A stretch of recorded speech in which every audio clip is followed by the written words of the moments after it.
I'm Chelsea, Executive Casino Host here at Three Rivers Casino and Resort, and I just wanted to show you what you can expect when you first come to visit Three Rivers and where you should make your first stop to get your Players Club card. It's a super simple process. You'll stop at the cage, you'll give them your ID, you'll fill out a little bit of information for yourself, and you're gonna walk away with a Players Club card. Thank you. By playing with your Players Club card, it will enter you into the chances to win free slot play, to get food rewards, hotel coupons, as well as golf coupons to our lovely Ocean Dunes golf course.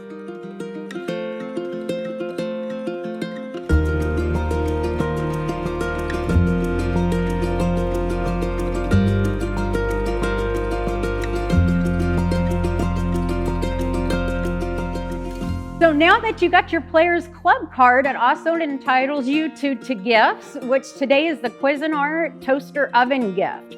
We've had a lot of amazing gifts that we give away to our players when they get their cards. We've had the water coolers, we've had glass balls, we've had Ray-Ban sunglasses. They're all amazing gifts. You want to use your player's card at all times, either on the slot machines or at the table games. That will help you get the points to earn these wonderful gifts. Come to Three Rivers Casino Resort and have a great time.